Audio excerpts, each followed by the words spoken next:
London, 3:47 a.m. In a crowded flat lit by flickering monitors, a lone hacker waits for the markets to open. 5 minutes ago, he hacked a CEO's inbox and stole tomorrow's top-secret earnings report. Now he's trading stocks, options, $3 million in leverage, knowing the world is still asleep. One click could turn $10,000 into a fortune by sunrise. But outside, an unmarked van rolls to a stop. 18 months of cat and mouse are closing in. A silent alert flashes on his screen. Connection traced. Boots pound the stairwell. Metal meets wood. Door about to break. He hesitates over the keyboard. How did a bedroom hacker outsmart Wall Street? Who finally found his blind spot? Our story begins not on Wall Street, but in a modest London apartment. Robert Westbrook, 39 years old, unassuming and armed with a laptop, is hatching an audacious plan. He isn't a corporate insider, and he doesn't have elaborate spy networks. What he does have is a realization. The biggest secrets on Wall Street aren't locked in vaults. They live in email inboxes. Every quarter, executives draft earnings reports and discuss financial results hours or days before the public sees them. Those emails hold the power to make or break stock prices. If he can sneak a peek, he could trade on that information and reap millions, essentially printing money from thin air. But how can an outsider infiltrate the most sensitive data of US companies? Westbrook's eyes scan tech forums and hacker chats late into the night. The answer crystallizes: phishing. Instead of brute force or Hollywood-style hacking, he'll simply ask for the keys, albeit under false pretenses. He drafts emails that look identical to Microsoft's login alerts. Subject line: Office 365 password reset notice. His targets? Senior executives at mid-sized US firms, big enough to move markets, small enough that their cyber defenses might be lax. Will they take the bait? Westbrook crafts a convincing trap and hits send. Then he waits, heart pounding. Minutes pass, then ping. One executive clicks the link, resets their password, straight into Westbrook's hands. He's in. Yet, as he opens that first breached inbox, he's sweating. This moment could change his life or send him to prison. Did it actually work? The screen populates with the executive's emails, spreadsheets, draft press releases. Jackpot. There, an unreleased earnings report, full of confidential numbers.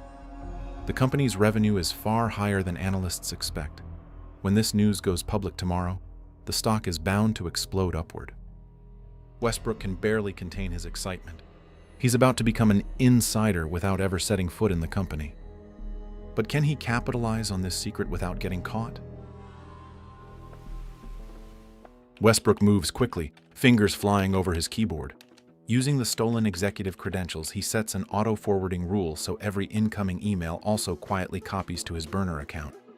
This way, any fresh confidential info funnels straight to him in real time.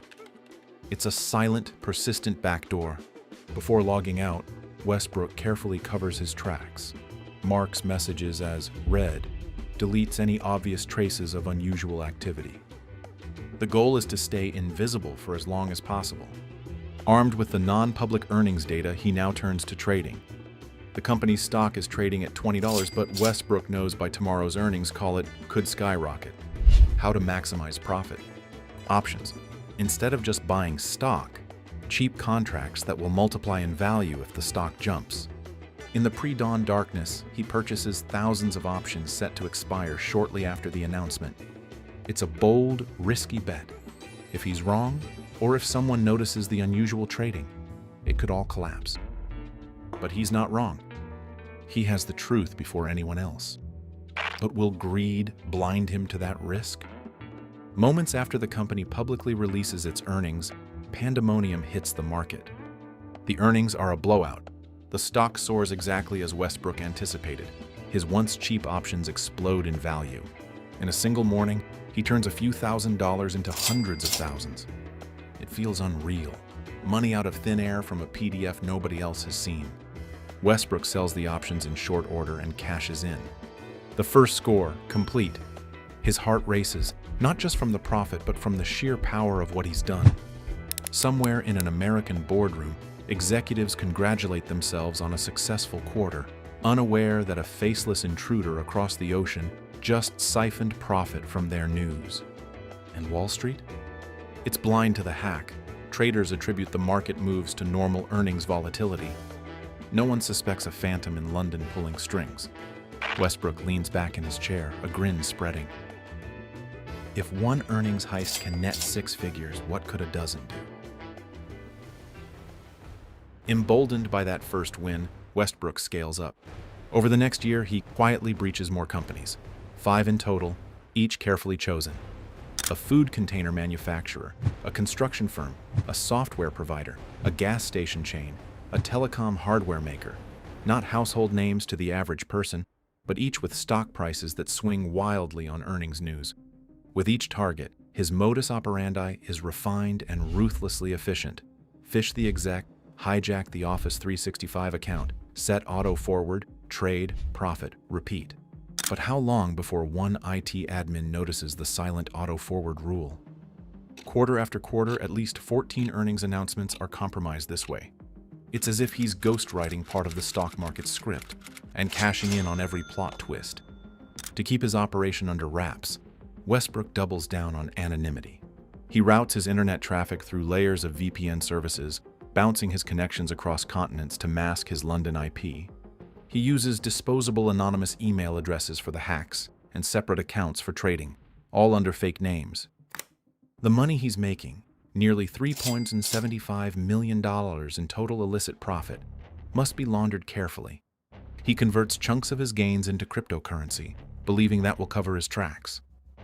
Bitcoin tumbles into mixing services and fresh wallets, scattering like a trail of digital smoke. On the surface, he's a ghost. No obvious ties linking the trades to the hacks, no fingerprints on the emails. With growing confidence, Westbrook starts to feel untouchable. While Wall Street suits puzzle over why certain stocks had unusual trading activity before announcements, he's already moved on to the next target. Each successful trade bolsters his bank accounts and his ego. Imagine the rush. He's beating the market, again and again, by wielding secrets stolen from right under the noses of American CEOs. To him, it almost feels like a perfect crime. Who would suspect a lone Brit hiding behind encrypted connections? The FBI? The SEC? They'd have to crack through layers of obfuscation. And Westbrook is careful, almost paranoid about security. Almost. Yet, somewhere in the swirl of VPNs and crypto wallets, a tiny crack is forming. Westbrook doesn't know it, but each new exploit is drawing unwelcome attention. In the quiet halls of financial regulators, something, or someone, has noticed a pattern that doesn't fit. For now, the hacker is celebrating another payday, raising a glass to his own cunning. The champagne tastes sweet, but it might just be his last truly peaceful drink. Because he doesn't know the regulators have spotted an impossible winning streak. How many more toast before they knock?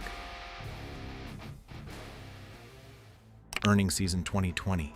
As Westbrook executes another lightning-fast trade on insider info, far away in New York, a different screen lights up, one at the Securities and Exchange Commission, SEC.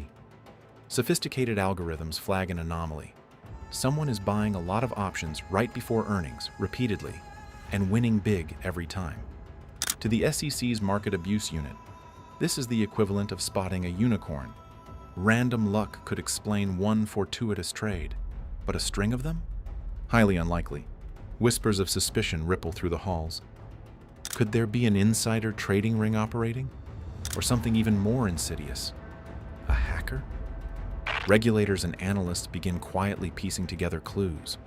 The trades span different companies and industries, but the timing and profits are uncanny. It's as if a single invisible hand orchestrated all of them. Traditional insider trading cases usually involve corporate insiders tipping off buddies or family. But here, none of the usual suspects pop up. No obvious connections among the traders on record, no identifiable tipper within the firms. It's a ghost. This is new territory, a hack-to-trade scheme, as investigators will later call it. Behind closed doors, the SEC's cyber unit kicks into gear. Who better to catch a cyber insider than cyber sleuths? They pull in data analysts and forensic tech experts. One investigator notices the telltale signs of phishing in one company's IT logs. A forgotten clue. An auto-forwarding rule that shouldn't be there. sending copies of a CFO's emails to an odd-looking Gmail address. Another finds that the suspicious trades were often done via accounts that, when subpoenaed, lead to bogus identities. Piece by piece, the puzzle starts to form a picture, and it points across the Atlantic. Then comes the breakthrough. Bitcoin. Westbrook's beloved escape route is about to betray him. Unbeknownst to him, the SEC's crypto tracing team has advanced tools, and they've been following the money on the blockchain. Those anonymous Bitcoin transactions? Not as invisible as he hoped. They find a cluster of crypto wallet addresses that received funds correlating to the stock trade's profits. Most of the wallets are cleverly laundered, but one address leads to a minor slip, a withdrawal to a currency exchange account that required an ID. Perhaps Westbrook was careless with a small transfer, or maybe he thought a modest sum wouldn't draw notice. But that one breadcrumb was enough. Investigators connect the exchange account to a real name, his name, Robert Westbrook. The moment that realization hits, it's like lightning. The ghost has a face. The net tightens. The anonymous hacker is about to get a very real knock on the door. But will he slam the laptop shut in time, or gift agents the evidence they need? Autumn 2024, just before dawn. On a quiet street in London, the silence is broken by the thunder of boots. British authorities, tipped off by the FBI, swarm an apartment building. Upstairs, Westbrook is jolted awake by a pounding on his door. His monitors are still glowing with stock charts and email inboxes, digital evidence of his exploits. He scrambles to shut his laptop hard in his throat. For a split second, he considers running or destroying drives. But it's too late. The door bursts open. Armed officers flood the tiny flat. "Robert Westbrook," one announces. "You're under arrest." In that instant, the world that Westbrook so carefully built, the false identities, the VPN masks, the secret crypto caches, comes crashing down. He's in handcuffs, disoriented by the harsh reality that his perfect crime wasn't so perfect after all.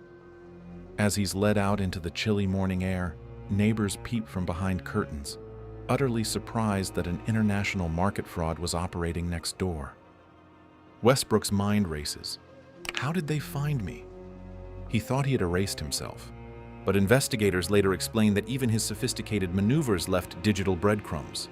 Anonymous emails, chained VPNs, tumbled Bitcoin, but a handful of tiny slips became breadcrumbs straight to London. The Justice Department and SEC announced the case that very day, triumphantly labeling it a victory against a hack-to-trade fraudster. The news spreads fast and wide.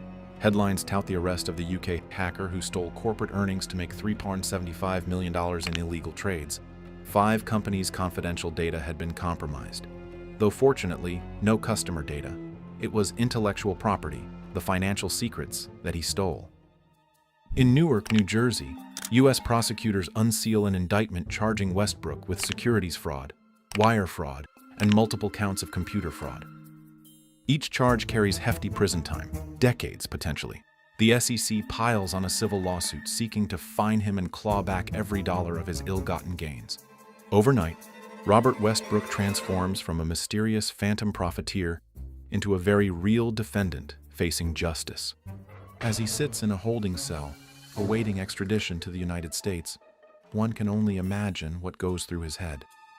Perhaps he's replaying every step, marveling at how close he came to getting away with it.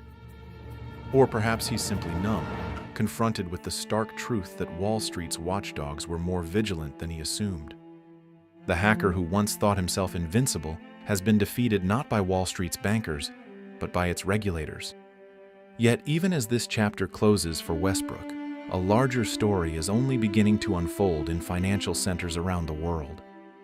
The mastermind is caught, but what does this mean for the future? Westbrook's scheme sent a chill through the halls of finance. If a single hacker in a London flat can penetrate multiple companies and siphon out stock-moving intel, who else might try?